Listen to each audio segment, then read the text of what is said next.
You ask Tiger to solve. This deals with linear equations with one unknown. The final result is x equals 5/8.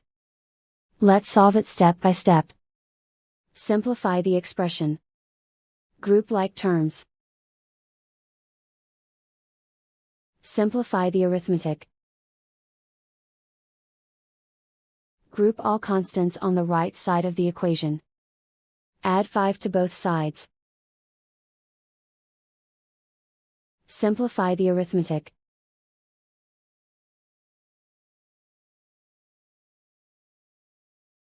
Isolate the x. Divide both sides by 8. Simplify the fraction.